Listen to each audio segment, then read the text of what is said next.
ഇന്ത്യയിലെ ഡിജിറ്റൽ വായ്പാ വിപണി ഓരോ സാമ്പത്തിക വർഷവും വലിയ വളർച്ചയാണ് രേഖപ്പെടുത്തുന്നത്. സ്മാർട്ട് ഫോണുകളുടെ വ്യാപനവും UPI അടിസ്ഥാനമാക്കിയുള്ള അതിവേഗ പേയ്മെന്റുകളുമൊക്കെ ഈ മേഖലയെ വളരെ പെട്ടെന്ന് ജനപ്രിയമാക്കി. നിലവിൽ ആഗോള ഡിജിറ്റൽ വായ്പാ വിപണിയിൽ ഇന്ത്യയുടെ സംഭാവന 4.6%.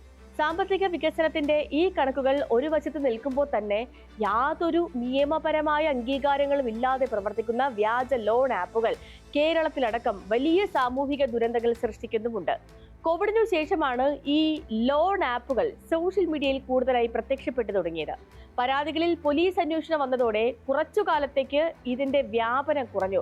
പക്ഷേ 2025 അവസാനത്തോടെ ലോൺ ആപ്പ് തട്ടിപ്പുകാർ വീണ്ടും ശക്തമായി. ഒടുവിൽ കണ്ണൂർ അഞ്ചരക്കണ്ടി ഡെന്റൽ കോളേജിലെ 1ാം വർഷ വിദ്യാർത്ഥി നിതിൻ രാജിന്റെ മരണവുമായി ബന്ധപ്പെട്ട് വ്യാജ loan ആപ്പുകൾക്കെതിരെയുള്ള നടപടിയിലാണ് police.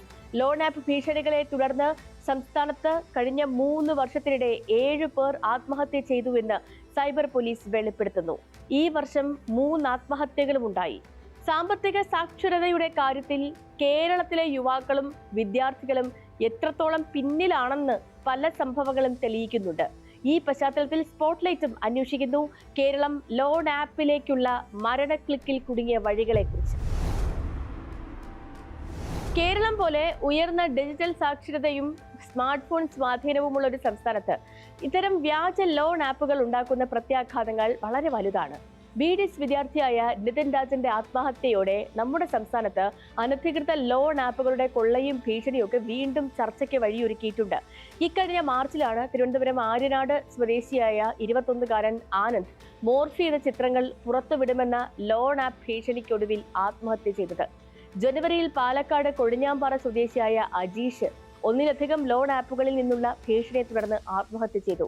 National cyber crime റിപ്പോർട്ടിംഗിന്റെ പോർട്ടലിൽ 3 വർഷത്തിനുള്ളിൽ കേരളത്തിൽ നിന്നും ഏകദേശം 15,000 പരാതികളാണ് നിയമവിരുദ്ധ ലോൺ ആപ്പുകൾക്കെതിരായി ലഭിച്ചത്.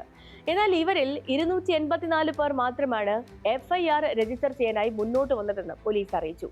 3 വർഷത്തിനിടെ ഏകദേശം 70 കോടിയുടെ നഷ്ടം ഉപയോക്താക്കൾക്ക് സംഭവിച്ചു. ഇതിൽ 28 കോടി മാത്രമേ ഇതുവരെ വീണ്ടെടുക്കാനായിട്ടുള്ളൂ.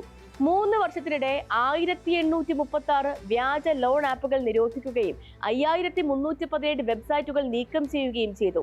ലോൺ ആപ്പിൽ നിന്നും വായ്പയെടുത്ത് കുടുങ്ങിപ്പോവുകയും എന്നാൽ നാണക്കേടോർത്ത് പുറത്തു പറയാതിരിക്കുകയും ചെയ്യുന്ന ഒട്ടേറെ ഇരകളുമുണ്ട്. കാര്യമായ പേപ്പർ വർക്കുകളോ അന്വേഷണമോ ഒന്നുമില്ലാതെ വേഗം തുക കയ്യിൽ കിട്ടുന്നത് കൊണ്ട് തന്നെ അത്യാവശ്യത്തിന് ലോൺ ആപ്പുകളെ ആശ്രയിക്കുന്ന ഒരുപാട് പേരുണ്ട്. വളരെ കുറഞ്ഞ പലിശ, അതുപോലെ ഇൻസ്റ്റന്റ് അപ്രൂവൽ തുടങ്ങി നിരവധി പ്രലോഭനങ്ങളും ഇവർ നൽകുന്നു. സുരക്ഷാ മാനദണ്ഡങ്ങൾ പാലിക്കുന്ന പ്ലേ സ്റ്റോർ, ആപ്പ് സ്റ്റോർ പോലുള്ള പ്ലാറ്റ്ഫോമുകളെയൊക്കെ ഒഴിവാക്കി വാട്സാപ്പ്, ഫേസ്ബുക്ക്, ഇൻസ്റ്റഗ്രാം ലിങ്കുകൾ വഴി നേരിട്ട് ഇൻസ്റ്റാൾ ചെയ്യാവുന്ന APK ഫയലുകൾ വഴിയാണ് ഉപയോക്താക്കളുടെ വ്യക്തിഗത വിവരങ്ങൾ ഈ തട്ടിപ്പ് സംഘം ചോർത്തുന്നത്. ആപ്പ് ഇൻസ്റ്റാൾ ചെയ്യുമ്പോൾ തന്നെ ആക്ടിവേഷൻ എന്ന വ്യാജേന ഫോണിലെ കോൺടാക്റ്റുകൾ, call log, photos, GPS location തുടങ്ങി നമ്മുടെ സ്വകാര്യ വിവരങ്ങൾ ലഭിക്കാനുള്ള അനുമതി ഈ തട്ടിപ്പ് സംഘം നേടിയെടുക്കും. ഒരിക്കൽ അനുമതി നൽകിയാൽ ആപ്പുകൾ അതീവ രഹസ്യമായി വ്യക്തിഗത വിവരങ്ങൾ ചോർത്തുകയും തട്ടിപ്പ് സംഘത്തിന്റെ സെർവറുകളിലേക്ക് മാറ്റുകയുമാണ് രീതി. ഈ വിവരങ്ങളാണ് നൽകുന്ന വായ്പയുടെ ഈടായി തട്ടിപ്പ് സംഘം സൂക്ഷിക്കുന്നത്. അമിതമായ പലിശ നിരക്കുകളും സർവീസ് ചാർജുകളും ഒളിഞ്ഞിരിക്കുന്ന ഫീസുകളും ചേർത്താണ് തിരിച്ചടയ്ക്കേണ്ട തുക കണക്കാക്കുന്നത്. സാധാരണ അംഗീകൃത ലോൺ ആപ്പുകളിൽ പ്രതിമാസം 1.5% മുതൽ 3.8% വരെ, അതായത് വാർഷിക പലിശ 18% മുതൽ 45% വരെ ഈടാക്കുമ്പോൾ അനധികൃത ആപ്പുകൾ 100%-ലധികം വാർഷിക പലിശയും മറഞ്ഞിരിക്കുന്ന പ്രോസസ്സിംഗ് ചാർജുകളും ഈടാക്കുന്നുണ്ട്. പലപ്പോഴും വായ്പയുടെ വളരെ ചെറിയൊരു ഭാഗമാണ് അക്കൗണ്ടുകളിലേക്ക് എത്തുക. ഇപ്പം ഉദാഹരണത്തിന് 15,000 രൂപ ലോൺ ആപ്പ് വഴി എടുക്കുകയാണെങ്കിൽ അതിന്റെ പ്രോസസ്സിംഗ് ചാർജ് ഇനത്തിൽ 1,770 രൂപ വരെ ഈടാക്കി ബാക്കി തുകയാണ് വായ്പ എടുക്കുന്നവർക്ക് നൽകുന്നത്.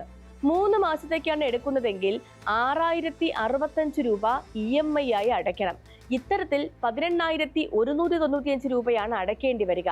അതായത് 3 മാസത്തേക്ക് 5,500 രൂപയോളം പലിശയ്ക്ക് മാത്രമാക്കി ഈടാക്കും. തിരിച്ചടവ് മുടങ്ങിയാൽ നേരത്തെ ഉപയോക്താവിന്റെ ഫോണിൽ നിന്നും ചോർത്തിയ വിവരങ്ങൾ ഉപയോഗിച്ച് ഭീഷണിപ്പെടുത്തും. ഫോണിൽ നിന്നും ലഭിച്ച ഉപയോക്താവിന്റെയോ കുടുംബാംഗങ്ങളുടെയോ ഫോട്ടോകൾ ഉപയോഗിച്ച് കൃത്രിമമായി നഗ്ന ചിത്രങ്ങൾ നിർമ്മിച്ചാണ് ഭീഷണി. ഉപയോക്താവിന്റെ ഫോണിൽ നിന്നും ലഭിച്ച കോൺടാക്റ്റുകളിലേക്കാകും ആദ്യം ഈ ചിത്രങ്ങൾ അയച്ചു നൽകുക. തുടർന്ന് വിദേശ നമ്പറുകൾ ഉപയോഗിച്ച് ഭീഷണിപ്പെടുത്തും. കൂടാതെ പണം കൈമാറാനായി വ്യാജമായതോ അതല്ലെങ്കിൽ മറ്റൊരാളുടെ പേരിലുള്ളതോ ആയ മ്യൂൾ അക്കൗണ്ടുകൾ ഉപയോഗിക്കും. തട്ടിപ്പ് സംഘത്തിന്റെ യഥാർത്ഥ അക്കൗണ്ടുകളിൽ അല്ലാതെ വാടകയ്ക്കെടുക്കുന്ന താൽക്കാലിക അക്കൗണ്ടുകൾ വഴിയുള്ള ഇടപാടുകൾ ആയതുകൊണ്ട് തന്നെ കുറ്റവാളികളെ കണ്ടെത്തുക എന്നത് വലിയ പ്രയാസവുമാണ്. പലപ്പോഴും ഈ തുക അടച്ചു തീർത്താലും വായ്പ അവസാനിക്കില്ല. ഭീഷണിപ്പെടുത്തി കഴിയുന്നത്ര പണം വായ്പാക്കാരിൽ നിന്നും ഈടാക്കാനാകും പിന്നീടുള്ള ശ്രമം. ഭീഷണിയും നാണക്കേടും ഒക്കെ ഓർത്ത് പലരും പരാതിപ്പെടാതെ പണം നൽകും, അതല്ലെങ്കിൽ ജീവനൊടുക്കും. ലോൺ ആപ്പ് ചതിയിൽ കുടുങ്ങുന്നവരിൽ കൂടുതലും വീട്ടമ്മമാരും വിദ്യാർത്ഥികളുമാണെന്ന് കണക്കുകൾ വെളിപ്പെടുത്തുന്നു. ഇരകളിൽ 20.18% വീട്ടമ്മമാരും 4.73% പേർ വിദ്യാർത്ഥികളുമാണ്. ഈ വിദ്യാർത്ഥികളിൽ ഭൂരിഭാഗവും വീട്ടുകാരറിയാതെയാണ് വായ്പ എടുത്തതെന്നും പോലീസ് പറയുന്നുണ്ട്. പരാതിക്കാരിൽ 32% സ്വകാര്യ മേഖലാ ജീവനക്കാരുമുണ്ട്. 9.79% ബിസിനസ്സുകാർ, ഇൻഷുറൻസ് ഏജന്റുമാർ, ടെക് പ്രൊഫഷണലുകൾ, ബാങ്ക് ജീവനക്കാർ എന്നിവരായിരുന്നു.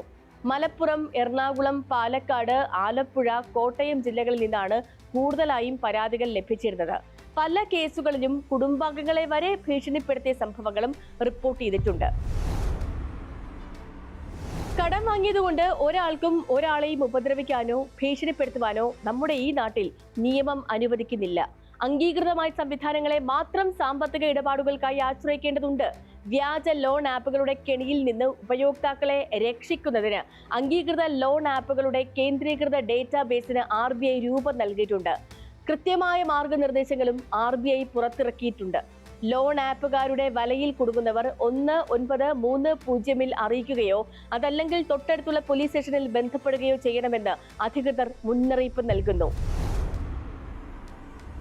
ഡിജിറ്റൽ വായ്പാ വിതരണം ഇന്ത്യയുടെ സാമ്പത്തിക രംഗത്ത് വലിയ മാറ്റങ്ങൾ സൃഷ്ടിച്ചിട്ടുണ്ട് എന്നതിൽ തർക്കമില്ല.